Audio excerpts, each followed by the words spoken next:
Tonight, neighbors are hoping the road widening on Bass Road comes quickly after a head-on collision left a Macon man dead this morning. Hunter King is live on Bass Road with more.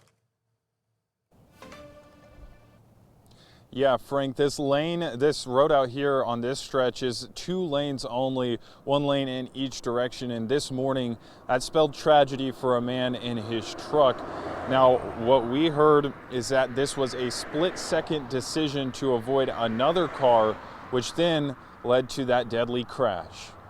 Just before 10 Monday morning, 36-year-old Robert Jackson was headed east on Bass Road in his Chevy utility truck when a red sedan stopped ahead of him to make a left turn into Westchester Drive. That's when the Bibb County Sheriff's Office says Jackson swerved into the oncoming lane to avoid rear-ending that car, but in doing so, he met a Peterbilt commercial truck head-on. The force of that impact overturned Jackson's truck. Bass Road reopened in both directions just after noon, but for people who live along this road every day, this crash was not a shock.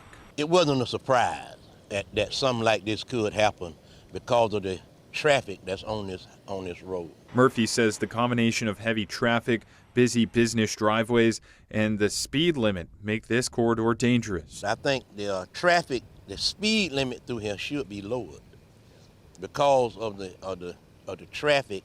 And then there's a lot of businesses out here that you got traffic coming in and out of it. It's accident prone. Relief may be on the way. The Georgia Department of Transportation plans to spend $68 million on a project to widen about 1.5 miles of Bass Road to 4 lanes. They also plan to add a raised median and replace 2 bridges.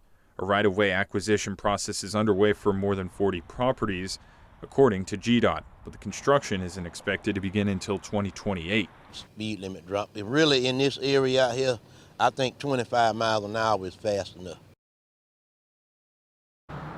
Now, the victim's mother tells us that Robert was very active in the Ocmulgee River's float days and advocating for river safety. In fact, so much so that we interviewed him 3 weeks ago right here on WMAZ.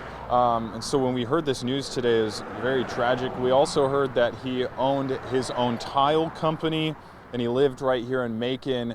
But perhaps the most heartbreaking news that I found out today is that he was a father of 2 children, ages 8 and 3 years old.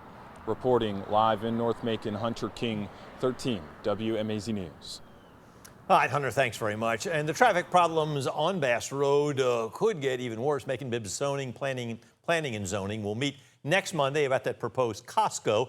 That will be at Bass and New Forsyth Roads, about 2 miles away from where today's fatal accident happened. Even closer, a Hyatt Studios hotel is expected to break ground this year. That hotel will be just feet away from where the crash happened this morning.